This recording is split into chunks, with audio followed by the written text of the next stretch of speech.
လူတော်များများကရုပ်ရည်ချောမောတွေဆိုတာမွေးကလေးကပါလာတဲ့မျိုးပိစားကြောင့်ပဲဒါအောင်ငါတို့ဘာမှသွားပြီးပြောင်းလဲလို့မရအောင်ဆိုပြီးတော့ထင်နေကြတော့ပဲဒါမှကြီးကောင်းလှပါပြီဆိုတဲ့ international model ကိုပဲကြည့်လိုက်ပါသူတို့ရုပ်ရည်ကလည်း model ဖြစ်ခင်တော့ကတာမန်ရုပ်ရည်တွေပါပဲဒါပေမဲ့သူတို့ကသူတို့ရဲ့မျက်နှာတွင်ပြီးအောင်လုံးဝပြောင်းလဲသွားစေမယ်လေးကျင်ကောင်းတွေနဲ့ model လျှို့ဝှက်ချက်တွေကိုသိရှိသွားခဲ့ကြရုံနဲ့ပါအဲဒါကြောင့်ဒီဗီဒီယိုမှာဆွဲဆောင်မှုရှိပြီးတော့ကြည်လင်တမ်းပြန့်တဲ့ရုပ်ရည်မျိုးရရှိနိုင်ဖို့ရိုးရှင်းတဲ့အဆင့်ခုနှစ်ခုကိုအတိအကျပြပြပေးသွားမယ်အကောင်းဆုံးအချက်ကတော့မင်းအနေနဲ့2လနဲ့3လလောက်အတွင်းမှာပဲတိတာတဲ့ရလက်တွေကိုစတင်ပြီးတော့မြင်တွေ့ရမှာပါအဲ့ဒါဆိုစလိုက်ကြရအောင်အဆင့်1ခန္ဓာကိုယ်ကအစီတွေကိုလျှော့ချပါပထမဆုံးနဲ့အရေးကြီးဆုံးအချက်ကတော့ခန္ဓာကိုယ်အစီနှဲအောင်လုပ်ပ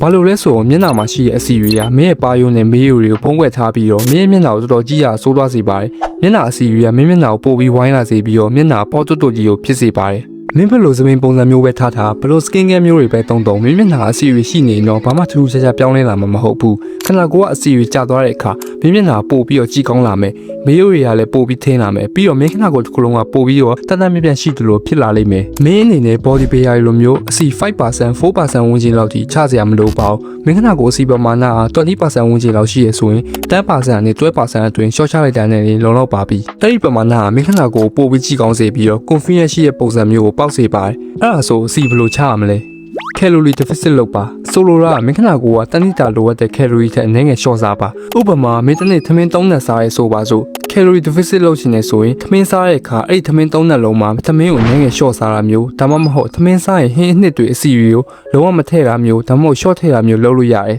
weight training လုပ်ပါမဆယ်ရနိုင်ငယ်တက်ပြီးတော့ခန္ဓာကိုယ်ကြီးကောင်းဖို့လေ့ကျင့်ခန်းလုပ်ပါကိုကဂျင်မသွားနိုင်သေးဘူးဆိုရင်လေ body weight လေ့ကျင့်ခန်းတွေနဲ့ရင်စတင်လိုက်ပါဥပမာ push up pull up dips စတာတွေလုပ်ပါ cardio လုပ်ပါအစီအရီလောင်ကျွမ်းပြီးတော့တားရည်ကြည်နေစေဖို့ cardio လုပ်ဖို့လိုအပ်ပါတယ်ပြေးတာကြိုးခုန်တာရှည်ကူးတာလမ်းလျှောက်တာစတာတွေလုပ်လို့ရတယ်ပြီးတော့တည်င်းကောင်းကတော့မင်းခန္ဓာကိုယ်လင်းဖြစ်အောင်လုပ်တာစုစုပေါင်း4လနဲ့5လလောက်ပဲကြာမြင့်တာမို့မင်းအနေနဲ့အချိန်တိုအတွင်းမှာအများဆုံးပြောင်းလဲလို့ရနိုင်ပါတယ်ပြီးတော့အာဟာရမရှိတဲ့ဂျန်ဖူတွေနဲ့မျက်နှာကိုဖောင်းစေတဲ့စားစာတွေကိုဖျက်တောက်ပေးလိုက်ပါဒါရီကိုတစ်ပတ်မှာတစ်ချိန်တော့နှစ်ချိန်လောက်ပဲစားပေးမယ်ဆိုရင်တော့ကိစ္စမရှိဘူးဒါပေမဲ့တကြားကိုတော့လုံးဝဖျက်ပစ်လိုက်ပါတကြားကမင်းခန္ဓာကိုယ်နဲ့ရုပ်ရည်အတွက်တကယ်ရန်သူပဲသူကမင်းရဲ့အသားရည်ပျက်စီးနေပြီးတော့စီယိုလည်းအများဆုံးတက်လာစေပါတယ်အဲဒါကြောင့်တကြားကိုအတက်နိုင်ဆုံးရှောင်ပါမင်းခန္ဓာကိုယ်လင်းဖြစ်သွားတဲ့အခါမင်းရဲ့မျက်နှာတွင်ပြီးမင်းရဲ့ style နဲ့မင်းရဲ့ကိုယ်ကိုယုံကြည်မှုတွေက level တစ်ခုကိုမြင့်တက်သွားပါလိမ့်မယ်အဆင့်1 green တန်ရှင်းရည်ကို view site ပါမင်းကဘယ်လောက်ပဲရုပ်ရည်ချုံမောနေပါစေမင်းရဲ့သွားရည်ဝါနေဒါမှမဟုတ် green တန်တာမကောင်းရင်မင်းရဲ့ချုံမောရဲ့ရုပ်ရည်ကလည်းသုံးဝင်ပါဘူး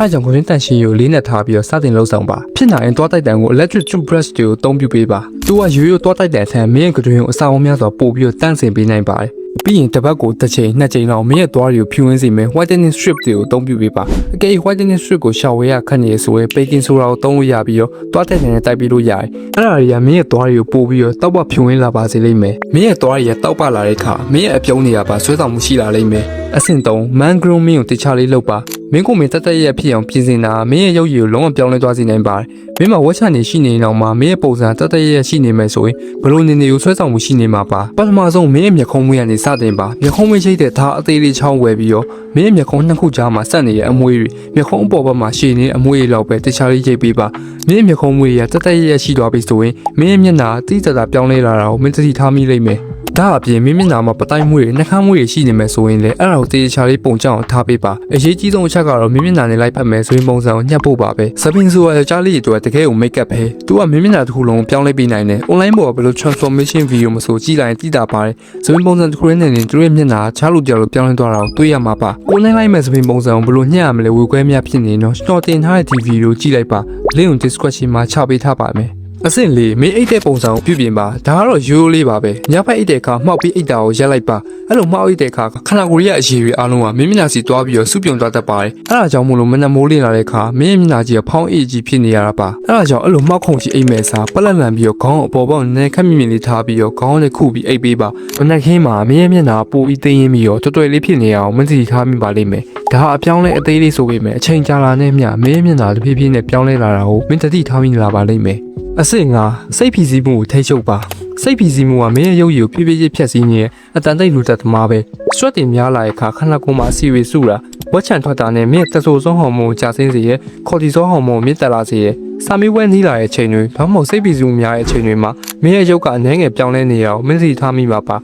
ဒါကခေါ်တီဇောဟော်မုန်းကမင်းမျက်နှာပေါ်မှာလာပြီးတော့တက်ရောက်မှုကိုပြနေရပါမ မင်းကစိတ်ပီစီမှုလုံးဝပယ်ရှားလို့တော့မရပါမယ်ထိန်းချုပ်လို့ရတယ်လေ့ကျင့်ခန်းလုပ်ပါတရားထိုင်ပါလမ်းလျှောက်ထွက်ပါနေအောင်ကြည့်ခန်းပါပြီးတော့မင်းရဲ့စိတ်ကိုတည်ငြိမ်အောင်ထားပါစိတ်ပီစီမှုကမင်းမျက်နှာကိုတကယ်ပဲအိုမင်းရင်ရော်စေပါတယ်စိတ်ပီစီမှုကိုဖြေပြောင်းလိုက်နိုင်တဲ့အခါမင်းကပိုပြီးနှုတ်ပြကြည့်ကောင်းပြီးတော့ကိုယုံကြည်မှုလည်းပိုရှိလာပါလိမ့်မယ်အဆင့်6အသားအီကောင်းမှုအာဟာရပြည့်ဝစွာစားသုံးပါမင်းစားတောက်တဲ့အစားအစာတွေကမင်းရဲ့အသားအီပုံမှာအထင်ရှားပြန်လဲတက်ရောက်စေပါတယ်မင်းစားတောက်ပုံကစိုးရနေမယ်ဆိုရင်ဘလောက်ကောင်းတဲ့ skin care မျိုးတွေပဲသုံးနေပါစေဘာမှထူးခြားလာမှာမဟုတ်ဘူးအဲကြောင့်ပထမဆုံး protein ကနေစတင်ပါမင်းရဲ့သပင်အသားအီနဲ့ခြေသေးလက်သေးတွေက protein ဓာတ်တွေနဲ့တိစောက်ထားတာပါကြက်ဥတက်တာပဲနီလေးနဲ့တင်ရင်လို့စားသုံးပေးပါသားအီကိုရေတက်ပြေဝဆိုပြနေစေဖို့အယ်မွန်စစ်တစ်ကြားသည့်ချီယာစေးနဲ့ထောပတ်သီးလိုမျိုးကျမကြီးနဲ့ညိုတဲ့အစီဓာတ်တွေကိုထည့်သွင်းစားသုံးပေးပါဟင်းနုတွေရပန်းဝေါ်ပြီးစိမ့်မုံလာဥနီလိမ္မော်သီးနဲ့တံမြာသီးတို့လိုစားစာတွေကနေတစ်ဆင့်ဗိုက်တာမင် A, C နဲ့ E တို့အပြည့်အဝဖြည့်သင်းပါပြီးတော့တစ်ရက်ကိုအနည်းဆုံးရေ3လီတာနဲ့4လီတာလောက်ထိတောက်ပေးပါရေဆိုတာကဘာပေါ်အကောင်းဆုံးနဲ့အလကားရနေတဲ့ skin care ပဲရေတက်ပြေဝတဲ့အခါမင်းရဲ့အသားရည်ပါကြည်လင်လာလိမ့်မယ်အဆင့်9မင်းရဲ့ posture ကိုပြုပြင်ပါမင်းခန္ဓာကိုယ်ရဲ့ posture မင်းမျက်နှာနဲ့ခန္ဓာကိုယ်ပုံစံကိုပြောင်းလဲပေးနိုင်တယ်အကယ်၍မင်းရဲ့ခေါင်းငုံပြီးတော့မင်းရဲ့ပခုံးနဲ့အရှိကိုကိုင်းနေမယ်ဆိုရင်မင်းရဲ့ပုံစံကြီးကဂိမ်းဆွဲနေတဲ့ကောင်လို့ဘာလို့နဲ့တော်တော်ကြီးရဆိုးသွားစေရဲ့တခုရှိသေးတယ်မင်းရဲ့ posture အဲ့လိုကြီးရဆိုးနေရင်မင်းရဲ့ jaw line တွေကပျောက်သွားတတ်တယ်အဲ့ဒါကြောင့်မင်းရဲ့ posture ကိုပြုပြင်ဖို့လိုအပ်တယ်မေးစီကိုပေါ်နေမော့ရင်ဘတ်ကိုအမြဲဖွင့်ထားပခုံးကိုနောက်ပစ်ပြီးတော့လမ်းလျှောက်ပါဒါမင်းရဲ့ jaw line ကိုအမြဲပေါ်လင်းထင်ရှားစေပြီးတော့ confidence ရှိတဲ့ပုံစံမျိုးပေးစွမ်းနိုင်ပါတယ်အဲ့ဒါကြောင့်မင်းအနေနဲ့မင်းကိုမေပြောင်းလဲဖို့အတွက်ဈေးကြီးရဲ့ product တွေကိုသုံးနေဖို့မလိုပါဘူးအခုပြောပြတဲ့အဆင့်9ဆင့်ကိုပဲတခြားလိုက်နာကြည့်ပါ1စီချပါ2 green တန်ရှင်းရင် view site ပါ3မျက်နှာကိုတက်တက်ရရှိအောင်ပြင်ဆင်ပါ4အိတ်တဲ့ပုံစံကိုပြုပြင်ပါ5စိတ်ဖိစီးမှုကိုထိန်းချုပ်ပါ6စားတောက်တခြားစားပါ9 posture ကိုပြုပြင်ပါဒါတွေကိုနှစ်ရိုင်းလောက်သွားပေးပါလုံးဝလက်မလျှော့ပဲပုံမှန်သားလေးတာဆွဲရှိလောက်သွားမယ်ဆိုရင်လာအနေငယ်သွင်းမှရင်မင်းကချားလူတယောက်လိုလုံးဝပြောင်းလဲသွားတာကိုသတိထားမိလာပါလိမ့်မယ်